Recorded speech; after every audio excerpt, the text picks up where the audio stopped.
सुस्वागतम सुस्वागतम सुस्वागतम. रंगदेवता आणि नाट्य रसिकांना विनम्र अभिवादन करून सानवी पाटीमध्ये गांगोळी योग मंडळ गांगोवाडी रिंगणे सविनय सादर करीत आहोत. क्षत्रिय कुलोत्पन्न श्री छत्रपती शिवरायांच्या शिवकालीन स्मृती उज्ज्वल स्वरूपात सदैव डोळ्यासमोर नाचविणारे महाराष्ट्र भूषण आणि रिंगणे गावचे सुपुत्र नाटककार कैलासवासी लाखो आर्य लिखित 2 अंकी ऐतिहासिक नाटक स्वराज्य रवी. स्वराज्य रवी दिग्दर्शक रवींद्र आयरे. नेपथ्य शहाजी शिर्के राई रत्नागिरी. निर्माता श्री गांगोळी योग मंडळ गांगोवाडी रिंगणे. संगीत योगेश मांडवकर रत्नागिरी. रंगभूषा श्री अरविंद भाटकर बापू रत्नागिरी. ध्वनी व प्रकाश योजना आबा दळवी दुवे. कलाकार शिवाजी श्री स्वप्नील हांदे. माजी श्री संतोष चंदूरकर. राणोजी श्री विनोद हांदे. किस्मत खान श्री दामोदर नाईक. दीपाजी श्री संतोष पडीलकर. रहीम खान श्री अनिल आयरे. कान्होजी श्री राजेंद्र आयरे. प्रेमाजी श्री युवराज हांदे. नमाजी श्री विजय हांदे. प्रीताई कुमारी आर्या शेट्टे. राजाई सौ सावली पवार. सहकलाकार गणेश पवार. सचिन आयरे. बाबा कांगण. शांताराम आयरे. नियती आयरे. जान्हवी आयरे. शैलेश आयरे आणि शरद आयरे. रंगदेवता आणि नाट्य रसिकांना विनम्र अभिवादन करून गांगोळी योग मंडळ गांगोवाडी रिंगणे सविनय सादर करीत आहोत 2 अंकी ऐतिहासिक नाटक स्वराज्य रवी. स्वराज्य रवी. स्वराज्य रवी.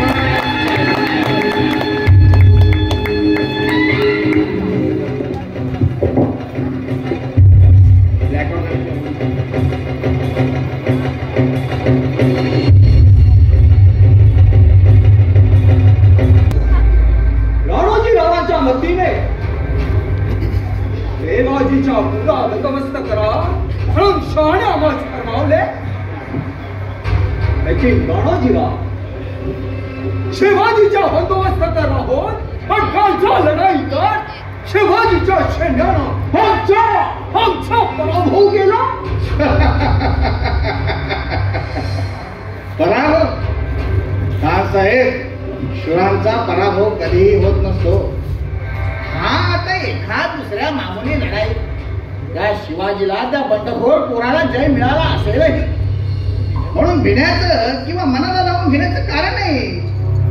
कारण नाही कशा अलबत्त कारण आहे. आमच्या पराजयाची ही हकीकत जर माझ्याला कळेल तर आमची शोभा काय राहिली. राणोजी आम्ही जे या हिंदू मुलखात या महाराष्ट्रात आलो ते अशा तऱ्हेनं पराजित होऊन हुंडी खाली घालून शासमोर जाण्यासाठी नव्हे शत्रूचा पराजय करून हुंडी ताट करून छातीची उंची उभारून शाला मुजरा काढण्यासाठी. साहेब असे घाबरू नका. छातीची हिंमत खचू देऊ नका. 20-25 वर्षाच्या एका उन्हाळ पोराच्या धमकावणीला हे असे घाबरून जाऊ नका. हा बाष्कळपणाची बडबड करून आपली किंवा शहाची मर्जी चाहणारा हा राणोजी नव्हे. मी एक अस्सल झाडाचा मर्द मराठा आहे. मी शहाच्या अन्नाशी कधीही बेईमान होणार नाही. आमच्या हुकुमाची अथवा दर्जाची तिळमात्रही तमा न करिता बंडखोरीचा झेंडा उभारून आम्हा सारख्या शूर सरदारांच्या डोळ्या देखत या महाराष्ट्रात तडघोस घालणाऱ्या त्या भोसल्याच्या पोरट्याचा बंदोबस्त करायला माझ्यासारख्या जातीवंत शूर सरदाराला कितीसा वेळ लागणार आहे? कितीसा वेळ लागणार? तुम्ही चिंता सोडा. त्या शिवाजीचा बंदोबस्त करणं माझ्या हाती आहे. पण त्यापूर्वी कालच्या लढाईत कामी आलेल्या सकपाळरावांच्या मुलीची मला काहीतरी व्यवस्था करावी लागेल. राणोजीराव, या छोकरीवर तर मी बहुत खुश राणोजी. कुछ भी कर लो, लेकिन वो खूबसूरत छोकरी को मेरे महल में एक बार जरूर ले आओ. हाँ साहेब, ये बड़ी मुश्किल की बात सांगितली ना. मुश्किल क्यों? मुझे मुश्किल की बात काय है? हाँ साहेब, मराठ्यांची मुलगी आपणासारख्या यवनांच्या महालात येणं कधीही शक्य नाही. शक्य झालं पाहिजे.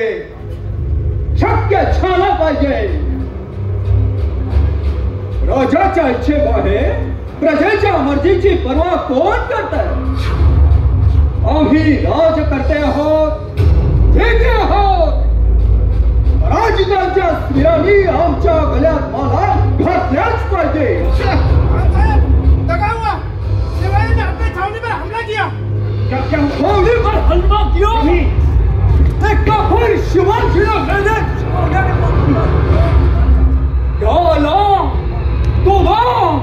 अब क्या हो जाओ? राणोजी, चलो भागो. चलो आज शिवाजीला जीवन शिकतो, वर्षाच्या स्वाधीन करतो. कोण आहे तिकडे?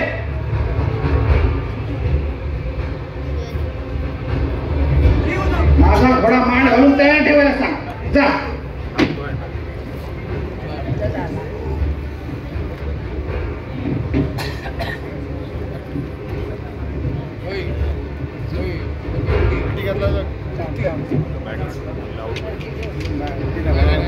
राणोजी,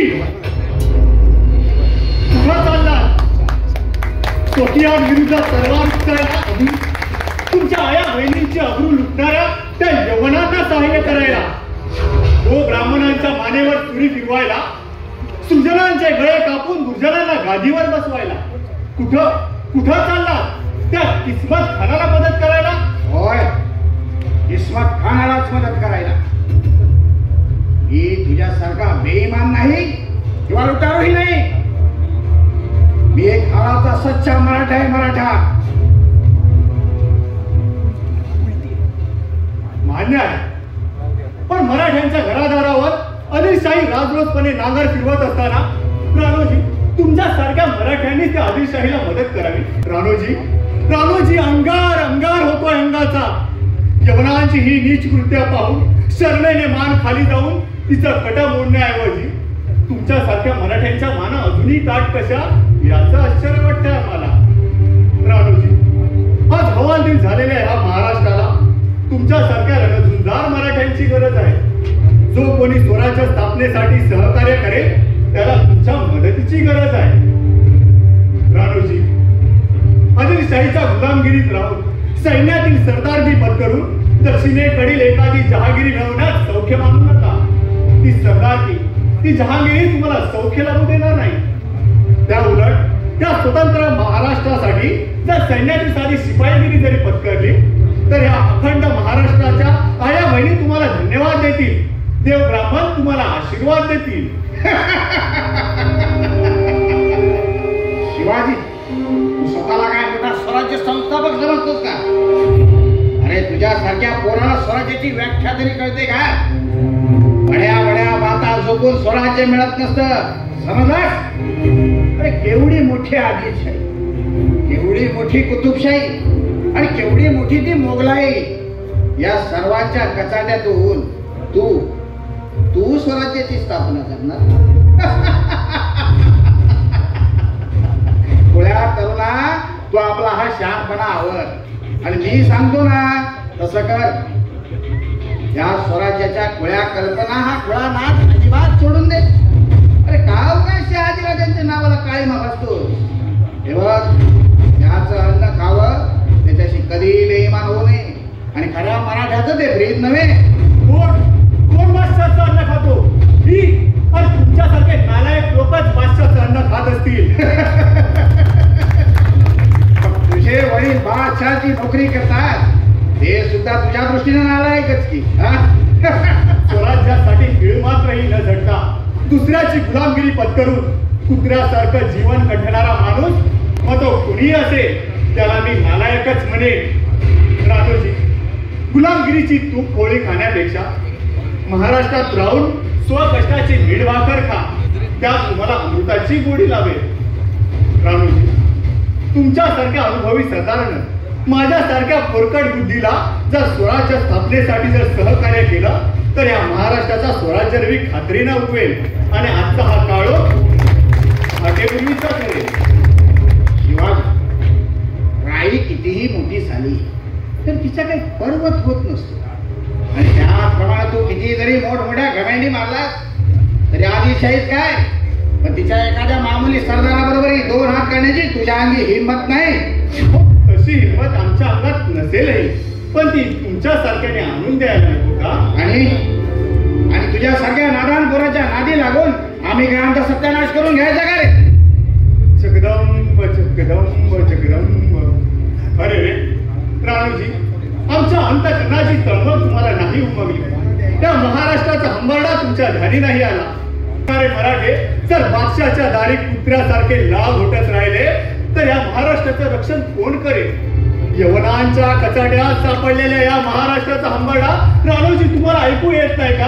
राणोजी, धिक्कार धिक्कार असो तुमचा. शिवाजी, या राणोजीला तुच्छ लेखून माझा अपमान करून जाणारी पोरट्याची गुळमट अवलाद नामशेष झालीच पाहिजे. काय पोरट्याची मिजाज, या पिळदार मिशांची या भरदार कल्याणची जराही शेतीला बाळगता मगरूर पोटा भलतच बरडून गेला काय? हे माझंच चुकलं, माझीच मती कुठली. या बदमाश बंडखोराला इथल्या इथंच गिरफ्तार करायला हवा होता. अरे फसला, सर्वस्वी डाव फसला. पण ठीक आहे, हा राणोजी आहे आणि तो शिवाजी आहे. पाहतो पुढे, पाहतो. पण त्यापूर्वी दोजी सपकाळाच्या गडीत जाऊन राजाईची खबर काढली पाहिजे. त्या किस्मत खानाच्या पागल नजरेतून तिला सही सलामत राखून या बंडखोर शिवाजीच्या नाशाबरोबरच या पोरीच्या लाभासाठी आपली बुद्धी हर प्रयत्नाने खर्ची घातली पाहिजे. आता या किस्मत खानाला मदत करायला जाण्याऐवजी राजाईची खबर घ्यायला सकपाळरावांच्या गडीकडे जा.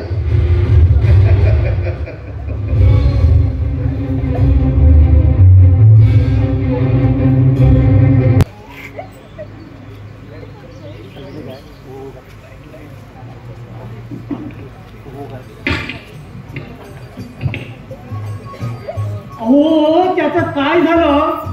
आज सकाळपासून माझा एक जोडीदार कुठं गायब झाला. अहो, त्या रांजणच्या कड्यापासून त्या भूताच्या खोरापर्यंत अगदी शोध शोधला. अहो, पण कुठं पत्ताच नाही. काय ते डोंगर, अहो काय ती झाडी, अहो काय ते हे, काय ते सगळं कसं अगदी भयंकर. बघा, फिरलो आणि शेवटी धावत पळत इथपर्यंत आलो. हो, पण इथं पण कुठं पत्ता नाही त्याचा. आता काय करावं तेच काय कळत नाही. बघा, सकाळपासून चालतोय हो, दमलो. आता जरासा आराम करतो आणि नंतर शोधायला सुरुवात करतो.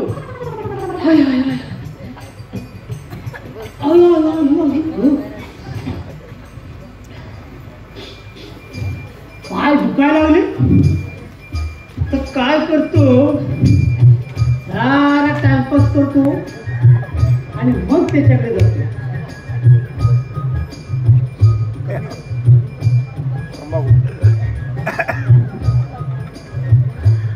अहो बाकी काय नाही, त्या जर खाण्याच्या सायलेच्या तावडीत भेटला ना तर त्याला असा असा असा कुठेतरी चिरडतील आणि असा कुठेतरी टाकतील. अहो तू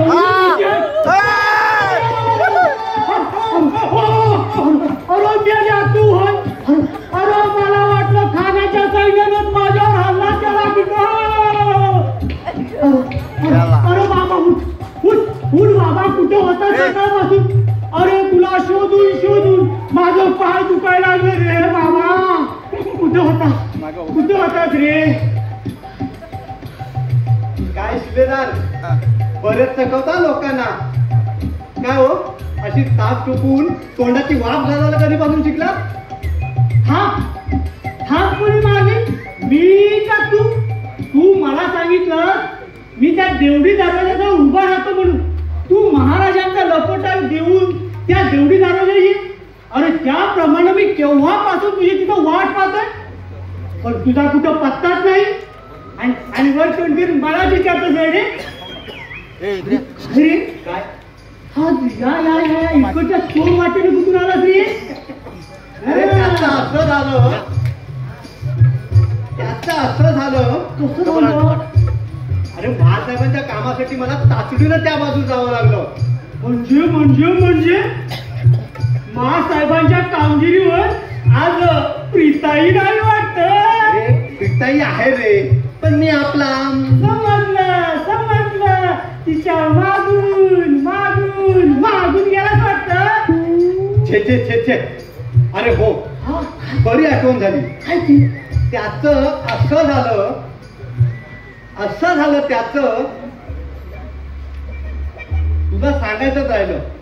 अरे प्रीताई आज आजारी झाली. अरे काय झालं प्रीताईचं? अरे ती आजारी झाली ना, तेव्हा तिची कामगिरी माझ्याकडे आली. भले शाबास, म्हणजे तू बायांची कामं सुद्धा करतोस? अरे वा सरदार. असतो तू मला दाखवतोस? हा, तू नाही का बायकांची कामं करत? मुळीच नाही. का मुळीच नाही? मग तू ना म्हणतो प्रेमाजी जीवावर. हे बाबा ती तलवार म्यान कर. अरे माझी तलवार आपली बरोबर आणली नाही ना, म्हणून तू मला दमदाटी करून दाखवतो. हे घेऊन येऊ माझी तलवार आणि दाखवू तुला कसे सपासप वाद करतात का? अरे महाराजांच्या तालमीतला गडी आहे मी, महाराजांच्या तालमीतला. अरे महाराज नेहमीच माझी पाठ लोकटतात. म्हणतात तू शूर आहे. तलवार जरी तुला नीट धरता आली नाही ना, तरी तू कोणत्याही आघाडून माघार मात्र घेणार नाही. तर तुझं हे शौर्य पाहून महाराज तुला शाबासकी देतात नाही? अरे अगदी जायस तू, अगदी इथं. आमचे महाराज कधीच कुणाला नाराज करत नाही. नाहीतर तुझं हे असलं हे ध्यान येडं वागणं तिची आईला ज्वाराची वावटायला उडून जाईल आकाशात स्वारी. अहो पारेकरी, तुम्हाला तरी कुणी दिली हो शिलेदारी? मी आपल्या तुमच्या मागे शिलेदार म्हणतो म्हणून फारच चालली हो तुमची स्वारी. त्या डॉलर खिंडीच्या काळ्या तोंडाच्या माकडाचं तुमच्यात काय फरक आहे का? बघा, ज्ञान झालेली तलवार तुला बाहेर निघाल्याची जाणीव आहे का? आणि माझी घरी झाली ढाल आणि तलवार आपल्या स्वागताची वाट करत तुला घेऊन येऊ का?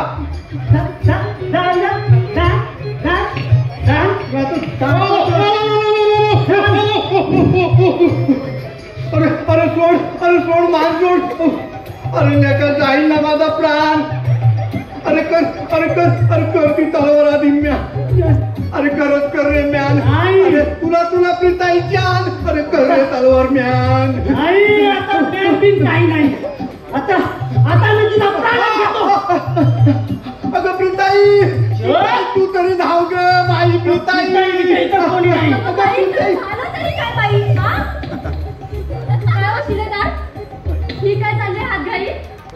आता तूच सांग प्रीताई, या धटिंगराला काही काळवेळ आहे की नाही? अगं बघवतो तलवार उपसतो म्हणजे मी लढाईच्या मैदानात उतरला ना तोपर्यंत ही दादागिरी. पण जर का हा भीम पराक्रमी प्रेमाजी याच्या आहे ना याच्या कमनशिबानं जर लढाईच्या रणांगणात जर उतरलोत ना तर याच्या आहे ना पुढे चटणी चटणी चटणी करून ठेवलं असं राहणार नाही. प्रीताई तो मधून बाजूला या शेपट शिपायची ना या पुढे मी मुळीच काय करणार नाही. शिलेदार, आज असं भांडत बसायची वेळ नाहीये. महाराज स्वराज्य स्थापनेसाठी अहोरात्र झटत असताना प्रयत्नांच्या पराकाष्ठेने मावळ्यांची संघटना उभी करायच्या महान उद्योगाला लागलेले असताना तुम्ही दोघे असे भांडत बसता. अहो, तुम्ही महाराष्ट्राचे शिलेदार, महाराष्ट्राचे मानकरी, आणि तुम्ही असे आपापसात तंटे करून महाराजांच्या कार्यात व्यत्यय मात्र आणता आहात याची तुम्हाला जाणीव आहे का? आता तूच सांग प्रीताई, याला तुला अक्कलच नाही. बोलायची पुढं सोयच नाही. प्रीताई, तू मधून बाजूलाच हो. याची गडबड आहे ना मी आता मुळीच चालू करणार नाही. नमाजी, महासाहेबांना लोकोटा वेळेवरती नेऊन दिलात का? हो, त्या कामात हा नमाजी प्राण गेला तरी ढिलाई करणार नाही. महासाहेबांचं आणि महाराजांचं काम पहिलं आणि नंतर इतर गोष्टी. ही आहे ना ही सगळी कृपा प्रीताईची कृपा दृष्टी. ती कशी हो प्रेमाजी? अगं तू सांग प्रीताई, या शिपुर्ड्याला नवे शिलेदाराला अगं वेळोवेळी जागा केला नाहीत ना तर हा झोपूनच राहील 6 महिने कुंभकर्णासारखा. प्रेमाजी, प्रीताई समोर आहे म्हणून तुझी वायफळ बडबड ऐकून घे मला भाग पडत आहे. नाहीतर काय मोठी बहादुरी मिळवणार आहेत ना ती जाते ना प्रीताई. प्रेमाजी, तुम्ही फारच बोलता बाई. असले बडबड करणारे शिपाई महाराजांना नको आहेत, आधीच सांगून ठेवते. माझ्यासारखा मर्द काम करी आणि शूरवीर गडी पाहिजे, हो की नाही का प्रीताई? हो बाई. महासाहेब तर तुमच्या कार्याची खूप वाखाणणी करतात. आणि महाराज माझी पाठ फुकटतात. म्हणतात हा प्रेमाजी दिसायला जरी हा असला ना तरी पुढं माग हा बडबड्या शिपाई काहीतरी गडबड उडवल्याशिवाय राहणार नाही. असं वा, अगदी छान. म्हणजे महाराज तुमची पाठ थोपटतात आणि मासाहेब तुम्हाला शाबासकी देतात. आणि तुला? मला माझ्या महाराजांचा महाराष्ट्र शाबासकी देईल. पण ते केव्हा? जेव्हा महाराजांचा हेतू सफल होईल ना तेव्हा. सैतानी यवनांची बेबंदशाही नष्ट होऊन महाराजांची स्वराज्यशाही या दक्षिणेत नांदू लागली की माझ्यासारख्या शिवरायांच्या सेविकांना हा उभा महाराष्ट्र धन्यवाद दिल्याशिवाय राहणार नाही. समजलं प्रेमाजी? आणि कर्तव्य केल्याशिवाय कीर्तीची अपेक्षा करू नये असं महाराज नेहमीच म्हणतात. प्रीताई, तू खरोखरच शाणे आहे. तुझ्या बसलतीनं वागण्याचा विभूषण समजतो. ओ शिलेदार, जरा करा की जरा विचार. अगदीच बनू नका लाचार. त्या आईला माणसाचा चेहऱ्यावरून आता असला ना काळ कोंड्या की त्याची अवस्था अशीच असते. प्रेमाजी,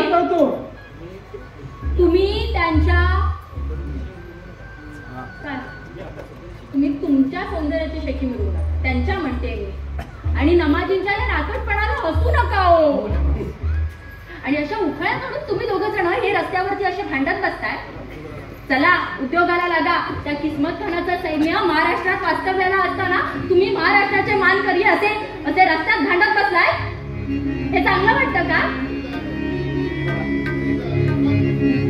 चांगलं वाटतं?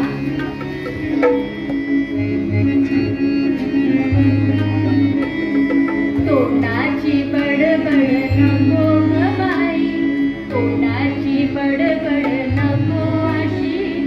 तलवार बांधून चालवणारी, तलवार बांधून चालवणारी. तोंडाची बडबड नको अशी, तोंडाची बडबड नको अशी. तलवार बांधून चालवणारी, तलवार बांधून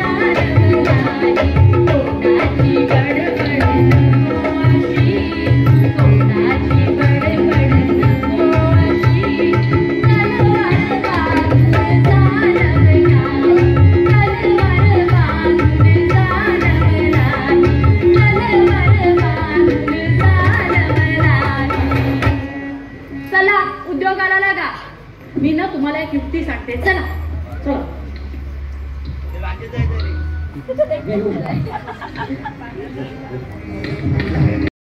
मी म्हणते, अरे मरुदे ही केलं यवनांची गुलामगिरी. तू की नाही आपल्या महाराजांच्या सैन्यात सामील हो. आपल्या महाराजांच्या सैन्याचा प्रभाव तू पाहिला आहेस ना. राजे, असं भलतंच बोलणं माझ्याजवळ बोलू नको तू. अगं परवाच्या लढाईत माझ्या बाबांचा प्राण शिवाजीच्या सैन्यानं घेतला असताना आणि शिवाजीच्या सैन्यात सामील होऊ शक्य नाही. ते माझ्या बाबांचा प्राण घेणाऱ्याचा सूड मला उडवलाच पाहिजे. दादा हे बघ, अरे भलताच हट्ट करून बाबांप्रमाणे स्वतःची सुद्धा अवस्था करून घेऊ नकोस रे. की बाबांना किती दिवस सांगत होते, बाबा तुम्ही महाराजांच्या सैन्यात सामील व्हा, स्वराज्यासाठी झटणाऱ्या मराठ्याला सहाय्य करा. पण बाबांनी माझं सांगणं काही ध्यानी धरलं नाही रे. पण दादा आता तू तरी ध्यानात केले. हे बघ दादा, अरे स्वराज्य स्थापनेसाठी महाराजांना मराठ्यांची किती मोठी गरज आहे. पण तुम्ही मराठे महाराजांना सहाय्य न करता त्यांना विरोध करता.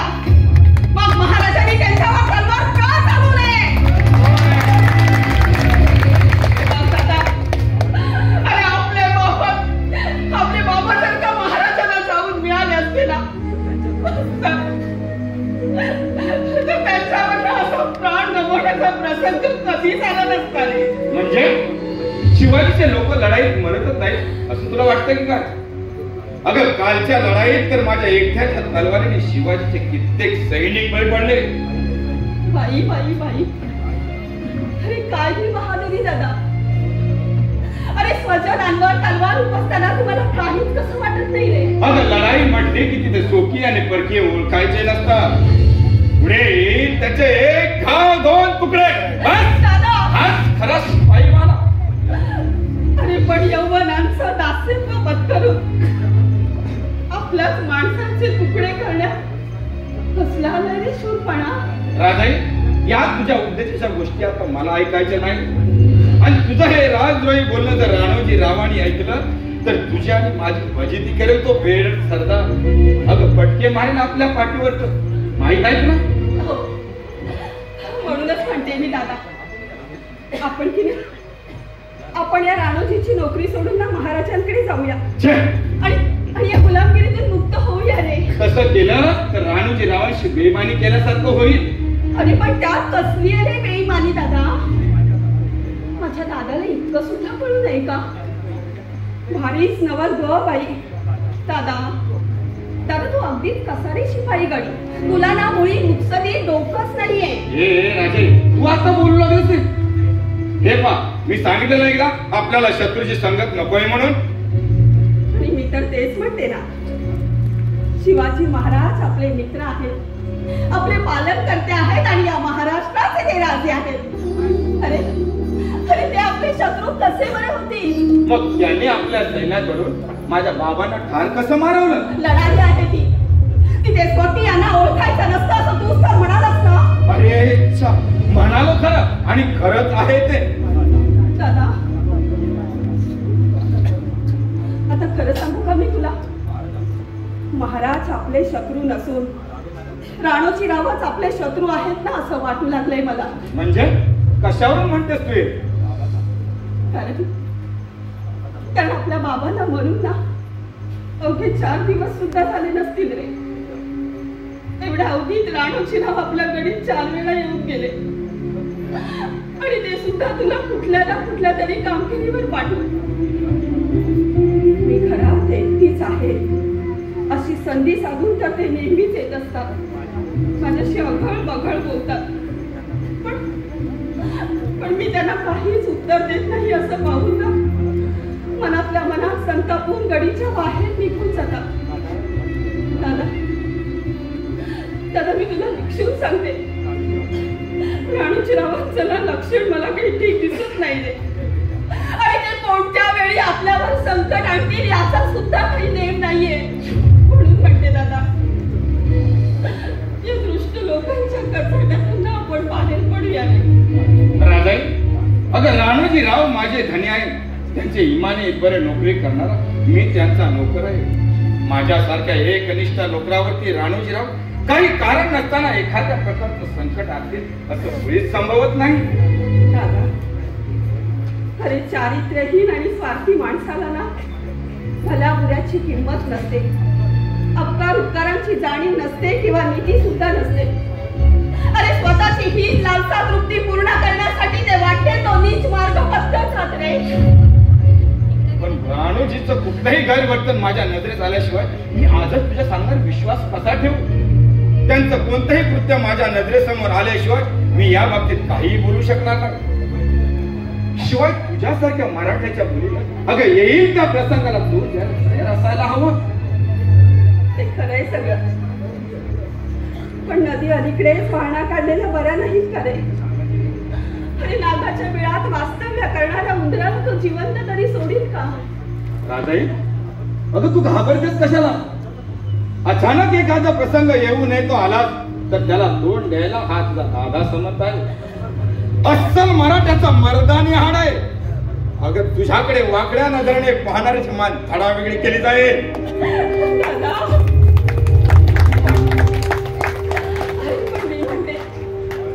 महाराजांकडे जाण्यासाठी तिचा एवढा विरोध का रे?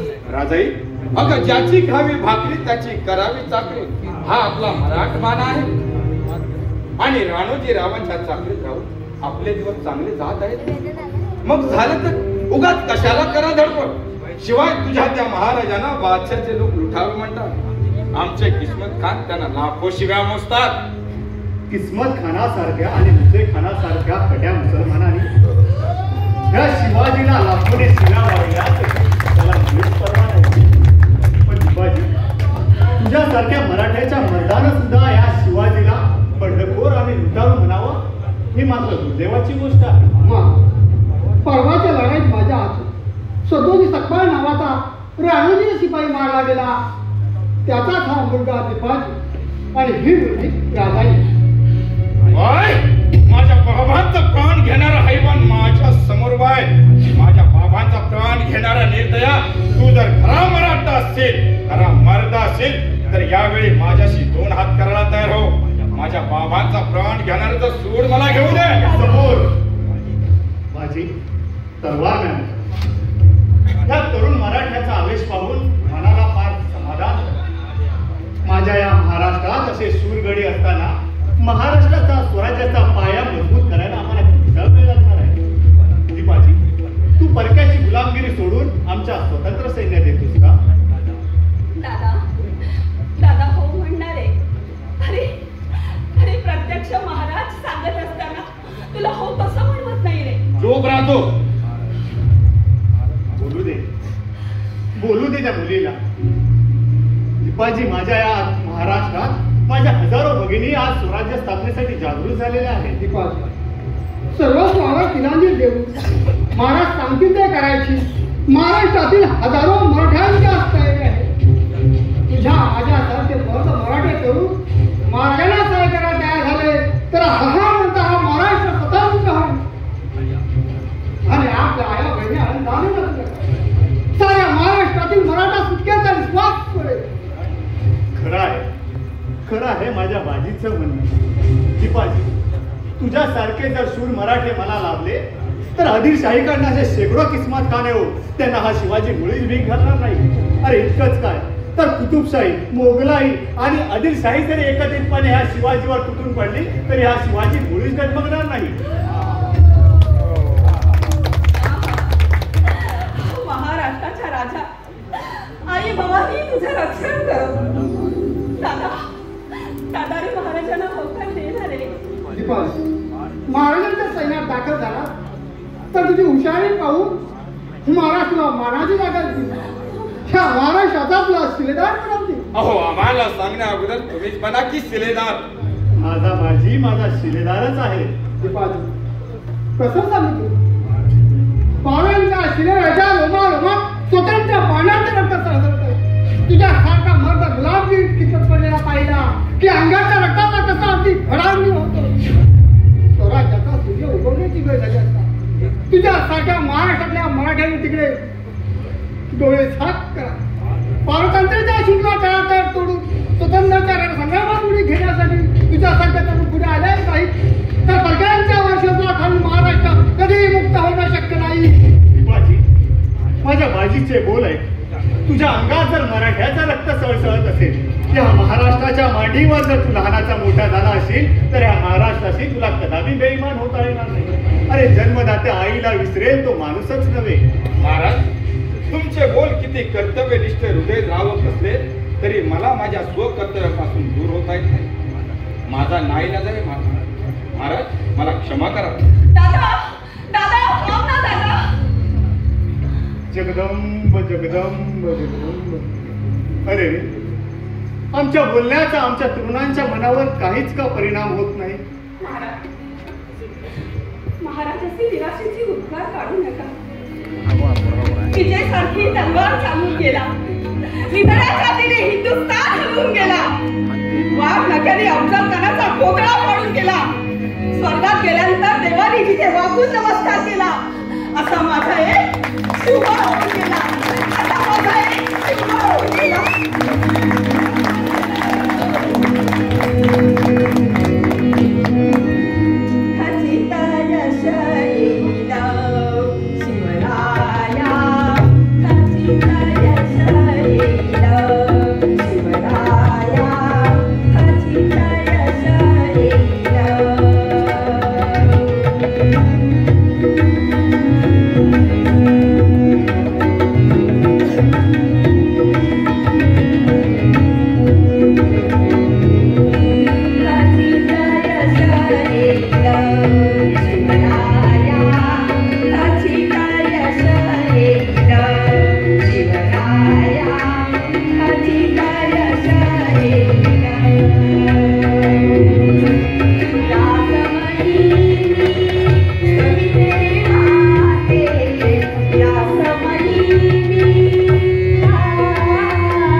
शबास राजाई. ह्या शिवाजीला धैर्य देऊन कार्य प्रवृत्त करणाऱ्या तुझ्यासारख्या तरुणी जोपर्यंत या महाराष्ट्रात आहे तोपर्यंत हा शिवाजीचा स्वातंत्र्याचा मार्ग कोणीही रोखू शकणार नाही. जा, आता तू आपल्या घरी जा. कोणताही अतिप्रसंग जर तुझ्यावर उधळला तर त्यावेळेस हा शिवाजी तुझं प्राणपणानं रक्षण करेल. मात्र एक ध्यानात ठेव, वेळोवेळी दीपाजीला त्याच्या स्वकर्तृत्वाची आठवण करून देत जा. हो आज्ञा महाराज. ही राजाई म्हणजे महाराजांच्या पायाची धूळ आहे. महाराष्ट्राच्या या राज्याच्या कार्यात जर का मला हातभार लावण्याचं भाग्य मिळालं ना तर मी स्वतःला धन्य समजेन. मी महाराज स्वतःला धन्य समजेन महाराज.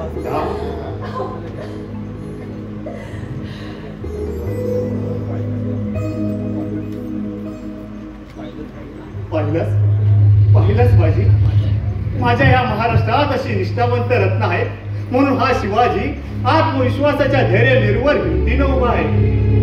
चल बाजी, आता पुढच्या तयारीला लागूया.